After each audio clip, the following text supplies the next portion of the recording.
Malaysia এয়ারপোর্টে আমাকে ঘুরতে খুব ভালো লাগে, তাই আমি প্রায় প্রায় চলে যাই কিন্তু মালয়েশিয়া এয়ারপোর্ট ঘুরতে।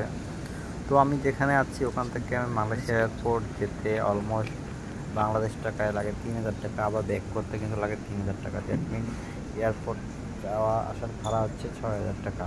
এটা হচ্ছে কারের ভাড়া বলতেছি, বাস ভাড়া আলাদা, বাট বাসে আসলে জার্নি করাটা অনেক টাফ, কারণ অনেক সময় দরকার হয় এবং অনেক ঝামেলা। গাড়িতে করে গেলে আসলে খুব সহজ যাওয়া যায় 1 থেকে 1.5 ঘন্টার ভিতরে, দেন আবার ব্যাক করা যায় 2.5 ঘন্টার ভিতরে।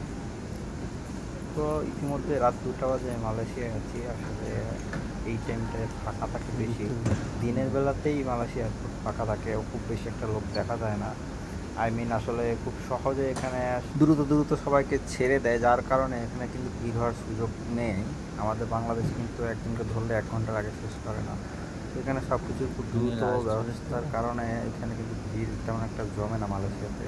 এবং এখানে যারা লোকাল যে ট্রান্সপোর্টগুলো আছে, আই মিন ট্রেনগুলো, সেগুলোরও জার্নি খুব সহজ, এগুলো নিজে থেকেই করা যায়, এগুলো কারোর দরকার হয় না।